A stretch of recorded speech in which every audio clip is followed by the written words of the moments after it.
तर विधिमंडळ अधिवेशनाचं सूप आज वाजणार आहे आणि आज अधिवेशनाचा शेवटचा दिवस आहे।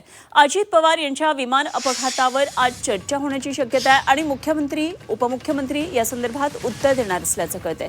सत्ताधारी आणि विरोधकांची आज पत्रकार परिषद सुद्धा होणार आहे, त्यामुळे या अधिवेशनाचं फलित नेमकं काय आहे या पत्रकार परिषदेच्या माध्यमातून आपल्या समोर येईल। मात्र आजचा अधिवेशनाचा शेवटचा दिवस आहे। मुख्यमंत्री उपमुख्यमंत्री आज काय नेमकी चर्चा करतात, काय बोलतात हे बघणं महत्त्वाचं ठरणार आहे आणि खास करून अजित पवार यांच्या मृत्यू प्रकरणावर मुख्यमंत्री उपमुख्यमंत्री आज सभागृहामध्ये उत्तर देणार आहेत, त्या सर्वांचं लक्ष याकडे असणार आहे। आणि या संदर्भात आणखी सविस्तर तपशील जाणून घेऊया। माझे सहकारी आमचे प्रतिनिधी ओम देशमुख सध्या आपल्याबरोबर जोडले गेलेत। ओम, आज अत्यंत महत्त्वाचा दिवस असणारे अधिवेशनाचा शेवटचा दिवस आहे। अधिवेशनाच्या या कालावधीमध्ये जनतेच्या अनेक प्रश्नांना वाचा फोडली गेली आहे का, की राजकीय मुद्द्यांनीच हे सगळं अधिवेशन गाजलेले हे बघणं खूप महत्त्वाचं आहे, कारण याचं फलित नेमकं काय हे पत्रकार परिषदेमधून आपल्या समोर येईल। मात्र आज अधिवेशनात काय काय मुद्दे पुन्हा येण्याची शक्यता आहे?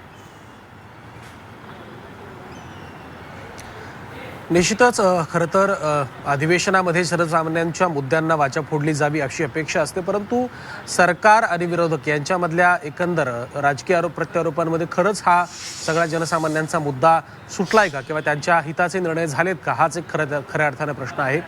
पुढच्या मुद्द्याकडे आपण जाऊयात की आज खरं तर हा अधिवेशनाचा शेवटचा दिवस आहे।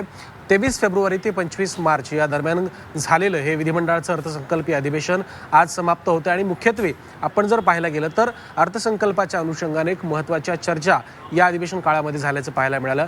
आजच्या दिवसामध्ये खऱ्या अर्थानं अंतिम आठवडा प्रस्तावावरती विधानसभेत राज्याचे मुख्यमंत्री देवेंद्र फडणवीस तर विधान परिषदेमध्ये उपमुख्यमंत्री आणि विधान परिषदेचे नेते एकनाथ शिंदे हे या सगळ्या अंतिम आठवडा प्रस्तावावरती उत्तर देतील।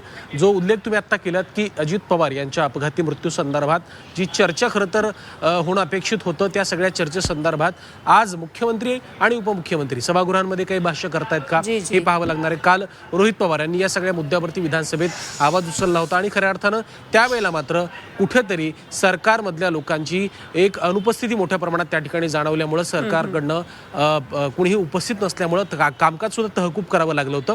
या सगळ्या गोष्टींचा उल्लेख आजच्या या अधिवेशनाच्या शेवटच्या दिवशी होऊ शकतो।